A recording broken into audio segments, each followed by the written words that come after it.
ಈಗ ಏಕಾಏಕಿ KDB ಅವರು ಕತ್ತಿನ ಪಟ್ಟಿ ಹಿಡಿದು ಆಚೆ ತಳ್ತಾ ಇದ್ದಾರೆ. ಇದು ನಮ್ಮ ಜಾಗ ಬಿಟ್ಕೊಡಿ, ನಮ್ಗೆ ಸಮಸ್ಯೆ ಆಗ್ತಾ ಇದೆ ಅಂತ. ತಾವು ಇಷ್ಟು ದಿನ ನಮ್ಮನ್ನು ಕೇಳ್ತಾ ಇದ್ದಿದ್ದು ಏನಂದರೆ KDB ಜಾಗದಲ್ಲಿ ಸಂತೆ ಇಟ್ಟಿದ್ದೀರಾ, ನೀವು ಸಂತೆ ಇಟ್ಟಿರೋ ಜಾಗ KDBಗೆ ಸೇರಿದ್ದು, ನೀವಲ್ಲಿ ಇಡಬೇಡಿ ಅಂತ ಹೇಳ್ತಾ ಇದ್ರಿ.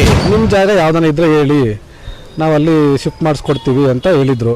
ಅದ್ರ ಪ್ರಕಾರ ಸರ್ವೆ ನಂಬರ್ 82 ಸರ್ಕಾರಿ ತೋಪು ಅಂತ ಇದೆ, ನಮ್ಮ ಹತ್ರ ದಾಖಲಾತಿ ಇದೆ. ಆ ಜಾಗ ಗುರ್ಸ್ಕೊಡ್ತೀವಿ, ಈ ಎಲ್ಲ ಸಂತೆಯನ್ನು ಕರ್ಕೊಂಡೋಗಿ ಅಲ್ಲಿ ಅಂಗಡಿ ಇಡಿಸ್ರಿ. ಶಿವ ಸಾಹೇಬ್ರೆ, ಜಿಲ್ಲಾಧಿಕಾರಿಗಳ ಗಮನಕ್ಕೆ ತಗೊಂಬನ್ನಿ. ಈಗ ಸರ್ವೆ ನಂಬರ್ 82ರಲ್ಲಿ 1 ಎಕರೆ 4 ಕುಂಟೆ, 83ರಲ್ಲಿ 6 ಕುಂಟೆ 11 ಕುಂಟೆ ಎರಡೂ ಸೇರಿ 1 ಎಕರೆ 15 ಕುಂಟೆ ಜಾಗ ಇದೆ. ಇದು ನಮ್ಮದು. ನಮ್ಮ ಜಾಗ ಎಂದು ಬಡ ವ್ಯಾಪಾರಸ್ಥರ ಮೇಲೆ ಗದಪ್ರಹಾರ ಮಾಡಿದ KIADB ಅಧಿಕಾರಿಗಳ ವಿರುದ್ಧ ತಿರುಗಿ ಬಿದ್ದ ವ್ಯಾಪಾರಸ್ಥರು ಮಾತೆತ್ತಿದ್ದರೆ ಇದು ನಮ್ಮ ಜಾಗ, ನಿಮ್ಮ ಜಾಗಕ್ಕೆ ಹೋಗಿ ಅಂತ ಬೊಬ್ಬೆ ಹೊಡೆಯುತ್ತಿದ್ದ KIADB ಅಧಿಕಾರಿಗಳಿಗೆ ವ್ಯಾಪಾರಸ್ಥರ ಪರ ನಿಂತ ಸಾಮಾಜಿಕ ಹೋರಾಟಗಾರ ದಿಲೀಪ್ ಕುಮಾರ್. ಜಗಣಿ ಗ್ರಾಮಕ್ಕೆ ಸೇರಿದ ಸರ್ವೆ ನಂಬರ್ 82ರಲ್ಲಿ 1 ಎಕರೆ 4 ಗುಂಟೆ ಸರ್ಕಾರಿ ತೋಪು, 83ರಲ್ಲಿ 1 ಗುಂಟೆ ಸರ್ಕಾರಿ ಕೆರೆ ಇದ್ದು KIADB ಇಲಾಖೆಗೆ ಖಾಸಗಿ ವ್ಯಕ್ತಿಗಳಿಗೆ ಮಂಜೂರು ಮಾಡಿರುವ ಹಾಗೆ ದಾಖಲೆ ಸೃಷ್ಟಿಸಿದ್ದಾರೆ. ಸರ್ಕಾರಿ ತೋಪು, ಗುಂಡು ತೋಪುಗಳನ್ನು ಸರ್ಕಾರಕ್ಕೆ ಮಂಜೂರು ಮಾಡಲು ಸಾಧ್ಯವಿಲ್ಲದನ್ನ ಅದ್ಯಾವ ಅಧಿಕಾರಿ ಯಾವ ಲೆಕ್ಕದಲ್ಲಿ ಮಂಜೂರು ಮಾಡಿದ್ದಾರೆ? 100 ಕೋಟಿ ರೂಪಾಯಿ ಆಸ್ತಿ ಯಾರಪ್ಪನ ಮನೆ ಸ್ವತ್ತು. 21/22ರಲ್ಲಿ ಸರ್ವೆಗೆ ಹಾಕಿದ್ದಾಗ ಸರ್ವೆ ಮಾಡಿ ಅವರು ಸಹ ಗುರುತು ಮಾಡಿ ಹೌದು ಒತ್ತುವರಿ ಆಗಿದೆ ಎಂದು ವರದಿ ಸಲ್ಲಿಸಿರುತ್ತಾರೆ. ಇಷ್ಟೆಲ್ಲ ಸಮಸ್ಯೆಗಳು ಇದ್ದರೂ ಯಾವುದನ್ನ ಲೆಕ್ಕಿಸದೆ ವ್ಯಾಪಾರಸ್ಥರನ್ನ ಗಣನೆಗೆ ತೆಗೆದುಕೊಳ್ಳದೆ ಪುರಸಭೆಯು ಏಕಾಏಕಿ ನಿರ್ಧಾರಗಳನ್ನು ತೆಗೆದುಕೊಳ್ಳುತ್ತಿರುವ ಅಧಿಕಾರಿಗಳಿಗೆ ದಾಖಲೆ ಸಮೇತ ಬಿಡುಗಡೆ ಮಾಡಿರುವ ಸಾಮಾಜಿಕ ಹೋರಾಟಗಾರ ದಿಲೀಪ್ ಕುಮಾರ್. ಇನ್ನು ಸಂತೆ ಕ್ಷೇಮಾಭಿವೃದ್ಧಿ ಸಂಘದ ಸದಸ್ಯರು ಮಾತನಾಡಿ ನಮ್ಮ ಜಾಗವನ್ನ ನಮಗೆ ಬಿಟ್ಟುಕೊಡಿ ಎಂದು ಅಧಿಕಾರಿಗಳಿಗೆ ಮನವಿ ಮಾಡಿದ್ದಾರೆ. ಇನ್ನು ಸರ್ಕಾರದಿಂದ ಸರ್ಕಾರಿ ಜಾಗಗಳ ರಕ್ಷಣೆಗೆ ಇಂದು ವಿಲೇಜ್ ಅಕೌಂಟೆಂಟ್, ರೆವಿನ್ಯೂ ಇನ್ಸ್ಪೆಕ್ಟರ್ ಅಂತ ಗ್ರಾಮಗಳಲ್ಲೇ ಮೊಕಂ ಹೂಡಿರ್ತಾರೆ. ಯಾಕೆ ಅವರು ಕೆಲಸವೇನು ಸರ್ಕಾರಿ ಜಾಗ ಉಳಿಸುವುದಾ ಅಥವಾ ಭೂ ಮಾಫಿಯಾದಲ್ಲಿ ಭಾಗಿಯಾಗಿ ಸರ್ಕಾರಿ ಜಾಗಗಳನ್ನು ಮಾರಾಟ ಮಾಡುವುದಕ್ಕ? ಇನ್ನು ಪುರಸಭೆಯ ಮುಖ್ಯ ಅಧಿಕಾರಿ ನವೀನ್ ಅವರು ಸೂಕ್ತ ಕ್ರಮ ಕೈಗೊಳ್ಳುವರೇ ಅಥವಾ KIADB ಅಧಿಕಾರಿಗಳ ಜೊತೆ ಶಾಮೀಲಾಗಿ ಕಂಪನಿ ಮಾಲೀಕರ ಪರ ನಿಲ್ಲುವರೇ ಕಾದು ನೋಡಬೇಕಿದೆ. ಏನೇ ಆಗಲಿ ಬಡವರ ಪರ ಯಾವ ಜನಪ್ರತಿನಿಧಿಯೂ ಬರುತ್ತಿಲ್ಲ, ಯಾವೊಬ್ಬ ಅಧಿಕಾರಿಗಳು ಬರುತ್ತಿಲ್ಲ. ಹಣಬಲ, ತೋಳ್ಬಲ, ಅಧಿಕಾರ ಬಲ ಒಂದು ಕಡೆಯಾದರೆ ಸಂವಿಧಾನದ ಅಡಿ ಇರುವ ಬಡವರು ನ್ಯಾಯದ ಬಲವನ್ನೇ ನಂಬಿ ಇರುವುದು ಮಾತ್ರ ಸುಳ್ಳಲ್ಲ. ನಮ್ಮ ಇದು ಜಿಗಣಿ ಪುರಸಭೆಯವರು ಸಂತೆ ಹರಾಜು ಮಾಡಿರ್ತಾರೆ. ಸಂತೆ ಹರಾಜು ಅಂತೆ KIADB ಸರ್ಕಲ್ವರೆಗೂ ಸಂತೆ ಮೊದಲಿಂದನೂ ಇತ್ತು. ನಮ್ಮ ವಿಶ್ವನಾಥ್ ಸಾಹೇಬರು ಆವಾಗ ಕೊರೋನಾ ಸಮಸ್ಯೆ ಟೈಮಲ್ಲಿ ಎಲ್ಲ ಸಂತೆ ವ್ಯಾಪಾರಿಗಳನ್ನ KIADB ಜಾಗದಲ್ಲಿ ಹಾಕ್ಸಿದ್ರು, ಒಂದು 300-400 ಕುಟುಂಬಗಳನ್ನ. ಈಗ ಏಕಾಏಕಿ KIADB ಅವರು ಕತ್ತಿನ ಪಟ್ಟಿ ಹಿಡಿದು ಆಚೆ ತಳ್ತಾ ಇದ್ದಾರೆ. ಇದು ನಮ್ಮ ಜಾಗ ಬಿಟ್ಕೊಡಿ, ನಮ್ಗೆ ಸಮಸ್ಯೆ ಆಗ್ತಾ ಇದೆ ಅಂತ. ಅದರಿಂದ ನಾವು ಈ ಕಂದಾಯ ಇಲಾಖೆಗೆ, ಪುರಸಭೆಯವ್ರಿಗೆ ಮತ್ತು ಪೊಲೀಸ್ ಅಧಿಕಾರಿಗಳಿಗೆ, ಪೊಲೀಸ್ ಡಿಪಾರ್ಟ್ಮೆಂಟ್ ಅವರು ಮತ್ತು KIADB ಅವ್ರ ಸಮೇತ ನಿಮ್ಮ ಜಾಗ ಯಾವ್ದಾನ ಇದ್ದರೆ ಹೇಳಿ, ನಾವಲ್ಲಿ ಶಿಫ್ಟ್ ಮಾಡಿಸ್ಕೊಡ್ತೀವಿ ಅಂತ ಹೇಳಿದರು. ಅದ್ರ ಪ್ರಕಾರ ಸರ್ವೆ ನಂಬರ್ 82 ಸರ್ಕಾರಿ ತೋಪು ಅಂತ ಇದೆ, ನಮ್ಮ ಹತ್ರ ದಾಖಲಾತಿ ಇದೆ. ಆ ಜಾಗ ಗುರ್ಸ್ಕೊಡ್ತೀವಿ, ಈ ಎಲ್ಲ ಸಂತೆಯನ್ನು ಕರ್ಕೊಂಡೋಗಿ ಅಲ್ಲಿ ಅಂಗಡಿ ಇಡಿಸ್ರಿ, ತೆರವು ಮಾಡಿ ಅಲ್ಲಿ ಅಂಗಡಿ ಇಡಿಸ್ರಿ. ಸರ್ವೆ ನಂಬರ್ 82, 83 ಎರಡೂ ಸೇರಿ 1 ಎಕರೆ 15 ಕುಂಟೆ ಸರ್ಕಾರಿ ಜಾಗ ಇದೆ. ಅಲ್ಲಿ ಸರ್ಕಾರಿ ಖಾಲಿ ಇದೆ, ಅದನ್ನು ತೆರವು ಮಾಡಿ ವ್ಯಾಪಾರಸ್ಥರಿಗೆ ಬಿಟ್ಕೊಟ್ರೆ ಅನುಕೂಲ ಆಗುತ್ತೆ. ಶಾಸಕರು ನಿನ್ನೆ ಶಾಸಕರು ಕೇಳಿದ್ರು, ಸರ್ಕಾರಿ ಜಾಗ ಯಾರೋ ಒಬ್ಬರು ಮಹಿಳೆ ಗುಡಿಸಲು ಸ್ವಲ್ಪ ಸೈಟ್ಗಳು ಬೇಕು ಅಂತ ಕೇಳಿದ್ದಕ್ಕೆ ಅವರೇನಂದ್ರು, ಸರ್ಕಾರಿ ಜಾಗ ಯಾವ್ದಾನ ಇದ್ರೆ ಹೇಳಿ, ಸರ್ಕಾರಿ ಗುಂಡು ತೋಪುಗಳನ್ನ ನಾವೇನೂ ಮಾಡೋಕ್ಕಾಗಲ್ಲ, ಸರ್ಕಾರನೂ ಏನೂ ಮಾಡೋಕ್ಕಾಗಲ್ಲ ಅಂತ ಹೇಳಿದ್ದಾರೆ. ಇದು KIADB ಅವರು ಅದನ್ನು ಅಕ್ವೈರ್ ಮಾಡ್ಕೊಂಡಿದ್ದಾರೆ. ಅದು ಹಾಗೆ ಇದು ಆ್ಯಕ್ಚುಲಿ ಅದು ನಮ್ಮ ಗ್ರಾಮಕ್ಕೆ ಸೇರಬೇಕಾಗಿರೋ ಜಾಗ, ಅವ್ರು KIADB ಅಕ್ವೈರ್ ಮಾಡ್ಕೊಂಡಿದ್ದಾರೆ. ಬಿಡಿಸ್ಕೊಡಿ, ಅದು ನಮ್ಮ ಜಿಗಣಿ ಗ್ರಾಮಸ್ಥರು ಅದನ್ನು ಬಳಸ್ಕೊತೀವಿ. ಇದು ನಮ್ಮ ಜಿಗಣಿ ಕೈಗಾರಿಕಾ KIADB ಅವರು ಸುಮಾರು 100 ಎಕರೆ ನಮ್ಮ ಜಿಗಣಿ ರೈತರ ಹತ್ರ, ಆಮೇಲೆ ಗೋಮಾಳ ಎಲ್ಲ ಅಕ್ವಿಸಿಷನ್ ಮಾಡ್ಕೊಂಡಿದ್ದಾರೆ. ಆಗ ಊರಿಗೋಸ್ಕರ ಏನೂ ಒಂದು ಚೂರು ಜಾಗ ಬಿಟ್ಕೊಟ್ಟಿಲ್ಲ. ಒಂದು ಶಾಲೆ ಆಗಲಿ, ಶಾಲೆ ಇಲ್ಲ, ಶಾಲೆಯಲ್ಲಿ ಆಟದ ಮೈದಾನ ಇಲ್ಲ, ಒಂದು ಪಾರ್ಕ್ ಇಲ್ಲ, ಏನೂ ಬಿಟ್ಕೊಟ್ಟಿಲ್ಲ. ನಮ್ಮ ಜಾಗಗಳೆಲ್ಲ ಕಿತ್ಕೊಂಡಿದ್ದಾರೆ. ಇವಾಗ ವ್ಯಾಪಾರ ಮಾಡೋ ಜಾಗನೂ ಕಿತ್ಕೊತಾ ಇದ್ದಾರೆ. ಅದಕ್ಕೆ ಉಳಿದಿರೋ ಜಾಗ ಆದ್ರೂ ಇವಾಗ ನಮ್ಮ ಸ್ಟೇಷನ್ ನೋಡಿ ಎಷ್ಟು ವಿಶಾಲವಾಗಿದೆ. ನಮ್ಮ ಜಿಗಣಿ ಸ್ಕೂಲ್ ನೋಡಿ ಚಿಕ್ಕದಾಗಿದೆ. ಮಕ್ಕಳು ಆಟ ಆಡೋಕ್ಕೆ ಜಾಗನೇ ಇಲ್ಲ. ಇರೋ ಜಾಗದಲ್ಲಿ ಎಲ್ಲ ಏನೋ ಇಂಪ್ರೂವ್ ಮಾಡ್ತಾ ಇದ್ದಾರೆ. ಇರೋ ಜಾಗ ಅದು ಇನ್ಮೇಲೆ ನಮ್ಮ ಜಿಗಣಿ ಗ್ರಾಮಸ್ಥರಿಗೋಸ್ಕರ ಒಂದು ಶಾಲೆಗೆ, ಒಂದು ಪಾರ್ಕಿಗೆ, ಒಂದು ಆಟದ ಮೈದಾನಕ್ಕೆ, ಜಿಗಣಿ ಗ್ರಾಮಸ್ಥರ ಸಂತೆಗೆ ಇದು ಮಾಡಿಕೊಡಿ.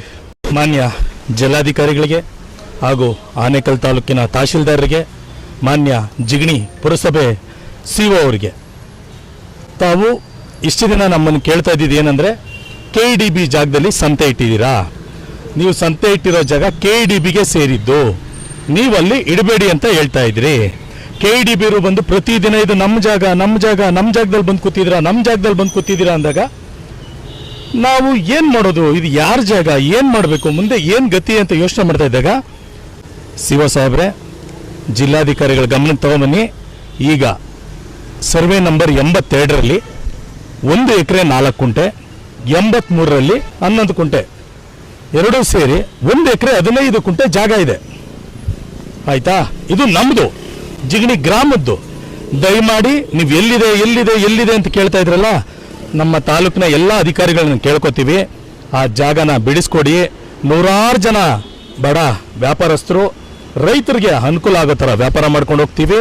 ದಯಮಾಡಿ ತಮ್ಮನ್ನು ಕೇಳ್ಕೊತೀವಿ. ನಿನ್ನೆ ಮಾನ್ಯ ಶಾಸಕರು, ದಕ್ಷಿಣ ವಿಧಾನಸಭಾ ಕ್ಷೇತ್ರದ ನಮ್ಮ ಶಾಸಕರಾದಂಥ MLA ಕೃಷ್ಣಪ್ಪನವರು ಆರ್ಗದ್ದೆ ಗ್ರಾಮ ಪಂಚಾಯತಿಯಲ್ಲಿ ಹೇಳಿದ್ದಾರೆ, ಸರ್ಕಾರಿ ಜಾಗನ 1 ಕುಂಟೆ ಕೂಡ ಬೇರೆ ಯಾರಿಗೂ ಮಾಡಿಕೊಡೋದಕ್ಕೆ ಸಾಧ್ಯವಿಲ್ಲ, ಸರ್ಕಾರಿ ತೋಪ್ನ ಇಂಥ ಒಂದು ಆದೇಶ ನೀಡಿದ್ದಾರೆ. ನಮಗೆ ಅದರ ತುಂಬ ಖುಷಿ ಇದೆ. ದಯಮಾಡಿ ನೀವು ಇಷ್ಟು ದಿನ ಕೇಳ್ತಾ ಇದ್ರಲ್ಲ ಎಲ್ಲಿದೆ ಅಂತ, ಬನ್ನಿ ಸರ್ವೆ ನಂಬರ್ 82 ತೆಗೀರಿ, ನಿಮಗೆ ಜಾಗ ಸಿಗುತ್ತೆ. ನಮ್ಮಂಥ ಬಡ ವ್ಯಾಪಾರಸ್ಥರಿಗೆ, ಜಿಗಣಿ ಗ್ರಾಮಸ್ಥರಿಗೆ, ಆನೇಕಲ್ ತಾಲೂಕಿನ ವ್ಯಾಪಾರಸ್ಥರಿಗೆ ಮಾಡಿಕೊಟ್ರೆ ಖಂಡಿತ ನಾವು ಅಲ್ಲೋಗಿ ಬದುಕೋತೀವಿ. ನೀವು ಆ ಜಾಗನ ಇದುವರೆಗೂ ಯಾರೋ ಏನಕ್ಕೆ ಅಕ್ವೈರ್ ಮಾಡ್ಕೊಂಡ್ವಿ ಗೊತ್ತಿಲ್ಲ, ಏನು ಮಾಡಿದ್ರೆ ಆ ಜಾಗ ಅಂತಲೂ ಗೊತ್ತಿಲ್ಲ. ಇವತ್ತಿಗೂ ಕೂಡ ಆ ಪಾಣಿನಲ್ಲಿ ಅದು ಸರ್ಕಾರಿ ಜಾಗ ಅಂತಲೇ ತೋರಿಸ್ತಾ ಇದೆ. ದಯಮಾಡಿ ಬನ್ನಿ, ಈಗಲಾದರೂ ಎಚ್ಚೆತ್ಕೊಂಡು ನಮ್ಮ ವ್ಯಾಪಾರಸ್ಥರಿಗೆ ಅನುಕೂಲ ಮಾಡಿಕೊಡಿ, ಊರಿನ ಜಾಗನ ಕಾಪಾಡಿ. ಅವರು ಬಂದು ಒಂದು KDB ಅಧಿಕಾರಿಗಳು ಬಂದು ಎಷ್ಟು ಇದರಿಂದ ನಮ್ಮ ಜಾಗ ಅಂತ ಹೇಳ್ತಾ ಇದ್ದಾರೆ. ಈ ಜಿಗಣಿ ಗ್ರಾಮಕ್ಕೆ ಸೇರಿದ ಜಾಗನ ಉಳಿಸ್ಕೊಟ್ಟು ದಯಮಾಡಿ ವ್ಯಾಪಾರಸ್ಥರನ್ನ ಬದುಕೊಳ್ಳೋಕ್ಕೆ ವಾರದಲ್ಲಿ 1 ದಿನ ಭಾನುವಾರ ವ್ಯಾಪಾರ ಮಾಡ್ಕೊಳ್ಳೋಕ್ಕೆ ಅನುಕೂಲ ಮಾಡಿಕೊಡಿ. ಇದು ನಮ್ಮ ಕೃಷ್ಣಪ್ಪ ಅವ್ರ ಗಮನಕ್ಕೂ ಬರಲಿ ಅಂತ. ಒಂದು ವೇಳೆ ಮಾಡಿಲ್ಲ ಅಂದರೆ ಇದು ಅವರು ಹೇಗೆ KDB ಅಧಿಕಾರಿಗಳು ಬಂದು ಇವತ್ತು ನಮ್ಮ ಜಾಗ ಬೇಕೇ ಬೇಕು ಅಂತ ಬಂದು ಅವರು ನಿಂತ್ಕೊಂಡಿದ್ದಾರೋ, ನಾವು ಊರಿನ ಗ್ರಾಮಸ್ಥರಾಗಿ ಊರಿನ ಎಲ್ಲ ಗ್ರಾಮಸ್ಥರು ಬಂದು ಅಲ್ಲಿ ನಿಂತ್ಕೊಂಡು ನಾವು ಪ್ರೊಟೆಸ್ಟ್ ಮಾಡ್ತೀವಿ. ಸರ್ಕಾರಿ ಜಾಗನ ಕಬಳಿಸೋಕೆ KDB ಅಧಿಕಾರಿಗಳು ಯಾರು ಇವ್ರಿಗೆ ಅನುವು ಮಾಡಿಕೊಟ್ರು? ಅವ್ರು ಬಂದು ನಮ್ಮನ್ನು ಕೇಳ್ಬೇಕಾದ್ರೆ ನಾವು ಯಾಕೆ ಕೇಳಬಾರ್ದು? ಒಂದು ವೇಳೆ ಆ ಜಾಗ ನಿಮ್ಮ KDB ಆಫೀಸ್ ಎದುರುಗಡೆ ವಿಶಾಲವಾದ ಜಾಗ ಇದೆಯಲ್ಲ, ವ್ಯಾಪಾರಸ್ಥರಿಗೋಸ್ಕರ ಅದನ್ನು ಬಿಟ್ಕೊಡಿ, ಮಾಡಿ. ಯಾಕೆ ಮಾಡಬಾರ್ದು? ನಾವೇನು ಬೇರೆ ಏನು ಮಾಡಲ್ವಲ್ಲ. 100 ಜನ ರೈತರು ಬದುಕೋತಾರೆ ನಮ್ಮಿಂದ, ವ್ಯಾಪಾರಸ್ಥರಿಂದ. ಹಣ್ಣು ಹಂಪಲುಗಳು ಪ್ರತಿಯೊಂದು ಇವತ್ತು ರೈತರು ಮುಳುಗೋಗಿದ್ದಾರೆ, ಒಳ್ಳೆ ರೇಟ್ ಇಲ್ಲದೆ. ಬಟ್ ಈಗ ದಯಮಾಡಿ ವ್ಯವಸ್ಥೆ ಮಾಡಿಕೊಡಿ.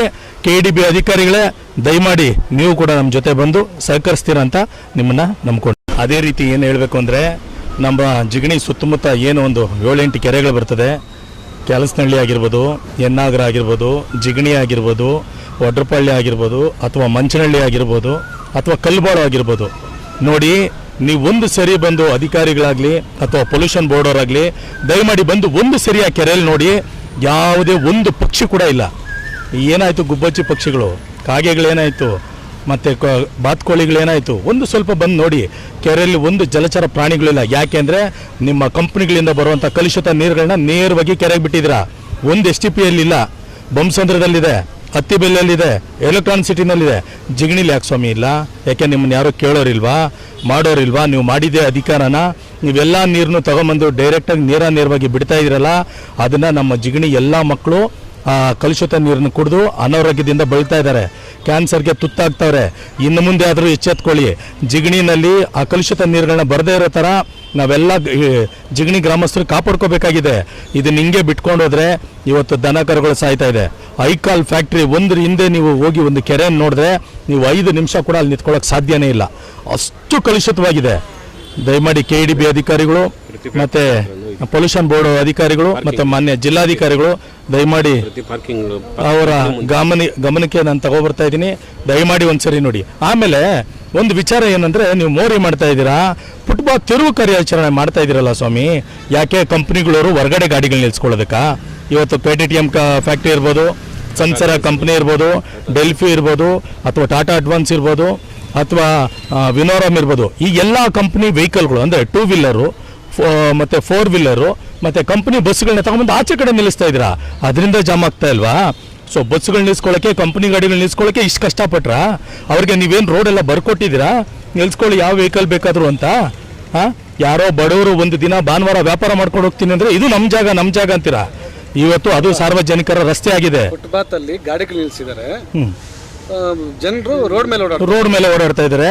ನೀವು ಅರ್ಥ ಮಾಡ್ಕೊಳ್ಳಿ, ಇನ್ನು ಮುಂದೆ ಯಾವುದೇ ಕಂಪ್ನಿ ಹತ್ರ ಒಂದು ಗಾಡಿ ಆಚೆ ಕಡೆ ಇದ್ರು ನಾವ್ಯಾರು ಗ್ರಾಮಸ್ಥರು ಬಿಡೋದಕ್ಕೆ ನಾವು ರೆಡಿ ಇಲ್ಲ. ಅರ್ಥ ಆಯ್ತಾ? ನಿಮ್ಮ ಗಾಡಿ ನಿಮ್ದು ಒಳಗಡೆ ಹಾಕ್ಕೊಳ್ಳಿ, ಕಂಪ್ನಿ ಒಳಗಡೆ ನಿಲ್ಸ್ಕೊಳ್ಳಿ, ಇಲ್ಲ ಪ್ರೈವೇಟ್ ಜಾಗ ತಗೊಂಡು ಅಲ್ಲಿ ನಿಲ್ಸ್ಕೊಳ್ಳಿ. ರಸ್ತೆ ನಮ್ಮದು. ಪ್ರತಿ ಸರಿನೂ KEDB ಏನು ಹೇಳ್ತಾ ಇದ್ದೀರಾ ಅಂದರೆ ಇದು ನಮ್ಮ ಜಾಗ. ಯಾಕೆ ರಸ್ತೆ ಮಾಡಿದ್ರಿ? ಅದನ್ನು ಯಾವುದನ್ನ ಒಂದು ಕಂಪ್ನಿ ಕಟ್ ಮಾಡಿಬಿಡ್ರಿ. ಅದನ್ನು ನಿಮಗೆ KEDB ಜಾಗ ಅಂದರೆ ಸರ್ವಿಸ್ ಅಷ್ಟೇ ಇರಬೇಕು. ರೋಡ್ ಅಗಲ ಇದ್ರೇ ಕಂಪ್ನಿಗಳವ್ರು ಬಂದು ಬಂಡವಾಳ ಹಾಕೋದು. ನೀವು ಅದನ್ನು ನೋಡಿ ಪ್ಲಾನ್ ಮಾಡಿ ರಸ್ತೆ ಬಿಟ್ಟಿದ್ದೀರಾ, ಸರ್ವಿಸ್ ರೋಡ್ ಬಿಟ್ಟಿದ್ರೆ ಹೊರತು ಸುಮ್ಮನೆ ಬಿಟ್ಟಿಲ್ಲ ನೀವು. ಇದು ನಮ್ಮದು ಅಂತ ಇದ್ದೀರಾ. ನೀವು ಮಾಡ್ತಾ ಇರೋ ಕಳಪೆ ಕಾಮಗಾರಿ ಒಂದು ಸರಿ ನೋಡಿ. ಅದು ನೀವು ಮಾಡ್ತಾ ಇರೋ ಕಾಮಗಾರಿ ಬಂದು 1 ವರ್ಷನೂ ತಡೀತಾ ಇಲ್ಲ. ಇದರಿಂದ ಏನೇನು ಗೋಲ್ಮಾಲ್ ಇದೆಯೋ ಅದು ಭಗವಂತನಿಗೊಬ್ಬನಿಗೆ ಗೊತ್ತು. ಒಬ್ರು ಬಂದು ಕೇಳ್ತಾರೆ. ಯಾವತ್ತೋ ಒಂದಿನ ಕ್ವಶನ್ ಆಗೇ ಆಗುತ್ತೆ. ಆವತ್ತು ಎಲ್ಲ ಅಧಿಕಾರಿಗಳು ಸಿಗಾಕತ್ತೀರ. ಫಸ್ಟು ದಯಮಾಡಿ ನಮ್ಮ ಒಂದು ವ್ಯಾಪಾರಸ್ಥರಿಗೆ ಅನುಕೂಲ ಮಾಡಿಕೊಡಿ. ಏನು ಈ ಕೆಲವು ದಿನಗಳಿಂದ ನಮ್ಮನ್ನೆಲ್ಲ ಜಿಗಣಿಯಲ್ಲಿ ವ್ಯಾಪಾರ ಮಾಡೋಂಥ ಬೀದಿ ಬದಿ ವ್ಯಾಪಾರಿಗಳನ್ನ 300-350 ಕುಟುಂಬಗಳನ್ನ ಎಲ್ಲ ದೂರ ಮಾಡಿ ಎಲ್ಲನ ಬೇರೆ ಕಡೆ ಹಾಕ್ಕೊಳ್ಳಿ ಅಂತೇಳಿ ಎಲ್ಲ ತೆರವು ಮಾಡ್ತಾಯಿದ್ರು. ಏಕಾಏಕಿ ಎಲ್ಲ ತೆರವು ಮಾಡಿ ಈಗಾಗಲೇ ಒಂದು 150-200 ಕುಟುಂಬಗಳು ಬೀದಿಗೆ ಬಂದು ನಿಂತಿದೆ. ಈಗ ಜಿಗಣಿ ಪುರಸಭೆಯಲ್ಲಿ ಎಲ್ಲಿ 1 ಇಂಚು ಜಾಗ ಇಲ್ಲ ಅಂತೇಳಿ ಪ್ರತಿಯೊಬ್ಬರಿಗೂ, ಎಲ್ಲ ಕೌನ್ಸಿಲರ್ಗೂ, ಎಲ್ಲ ಪ್ರತಿಯೊಬ್ಬರಿಗೂ ಗೊತ್ತಿರೋದ್ರಿಂದ ಈಗ ಕೆಲವು ಇದರಲ್ಲಿ ನಾವು ದಾಖಲೆಗಳನ್ನು ಪರಿಶೀಲನೆ ಮಾಡಿ ದಾಖಲೆಗಳನ್ನು ನಾವು ಇಟ್ಟಿದ್ದೀರಿ. ಈಗ ಜಿಗಣಿ ಪುರಸಭೆಗೆ ಸಂಬಂಧಪಟ್ಟಂಥ ಜಾಗನೂ ನಮಗೆ ಈಗಾಗಲೇ ಈಗ ಹೇಳಿದ್ದಾರೆ, ಈ ಜಾಗ ನಿಗದಿ ಆಗಿದೆ. ಆ ಜಾಗನ ನಮ್ಮ ವ್ಯಾಪಾರಸ್ಥರಿಗೆ ಒದಗಿಸ್ಕೊಡಿ. ಬೀದಿ ಬದಿ ವ್ಯಾಪಾರಿಗಳನ್ನ ದಯವಿಟ್ಟು ನಿಮ್ಮ ಇವರು ಅಂತ ಹೇಳ್ಕೊಂಡು ಇದನ್ನು ಬಿಟ್ಕೊಡಿ. KEDB ಅವ್ರಿಗೂ ಅಷ್ಟೇ, ನೀವು ಇಲ್ಲ ಆ ಜಾಗನ ತೆರವು ಮಾಡಿಕೊಡಿ, ಇಲ್ಲ ಈ ಜಾಗನ ಬಿಟ್ಕೊಡಿ. ಯಾವುದನ್ನ ಆಗಲಿ ಬೀದಿ ಬದಿ ವ್ಯಾಪಾರಿನ ಬದುಕೋಕ್ಕೆ ಅವಕಾಶ ಮಾಡಿಕೊಡಿ ಅಂತ ತಮ್ಮಲ್ಲಿ ಪ್ರಾರ್ಥನೆ ಮಾಡ್ಕೊಳ್ತೀನಿ.